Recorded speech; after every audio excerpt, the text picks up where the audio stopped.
Bonjour frères et sœurs en Christ.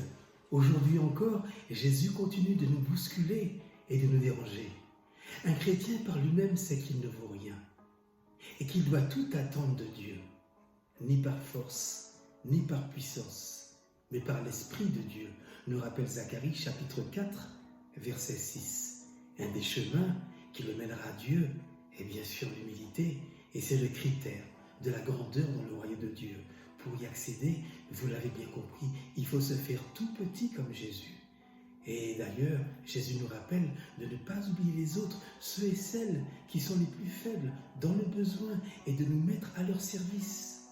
Le service en question peut être un regard bienveillant, une main secourable, un accueil, un partage, un don, de la générosité, une visite des malades et des prisonniers, et bien autre chose encore.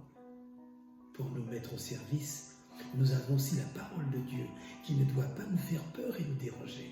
Cette parole de Dieu nous invite à la vérité sur ce que nous sommes, et particulièrement sur la liberté de répondre oui ou non à l'invitation de Dieu de venir à l'Eucharistie. Car aujourd'hui, c'est un jour de joie et nous sommes amis à la table du Seigneur. Et rappelons-le, Eucharistie veut dire rendre grâce, remercier le Seigneur qui nous a donné à sa table, malgré notre orgueil, malgré nos péchés, malgré nos faiblesses, malgré nos pauvretés. Et il nous accueille, nous les pauvres et les aveugles que nous sommes, près de lui, dans la paix et la justice de son royaume. Bien-aimés de Dieu, en Jésus, l'amour se fait serviteur.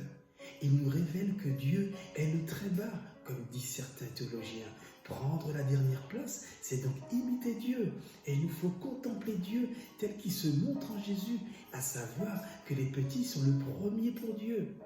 Jésus nous en montre un bon exemple, car il a choisi de se mettre à la dernière place, alors qu'il aurait pu revendiquer le rang qu'il égalait à Dieu. Nous rappelle Philippiens, chapitre 2, verset 6. C'est encore et toujours aujourd'hui la même parole de Jésus qui libère et qui nous appelle à avancer. Elle s'adresse à chacun et chacune d'entre nous. Jésus nous invite à accueillir le frère ou la sœur que personne ne veut, c'est-à-dire les estropiés, les boiteux, les aveugles et les éclopés. Dieu a besoin de nos mains, de notre cœur, de ce que nous sommes, pour donner un peu de bonheur à ceux qui en ont besoin.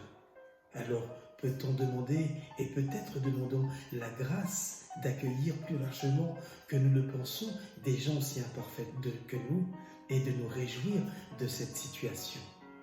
Amen et bon dimanche. C'était Raphaël de la Fraternité La Tasse de Martinique et la parole dominicale adressée aux personnes privées de liberté.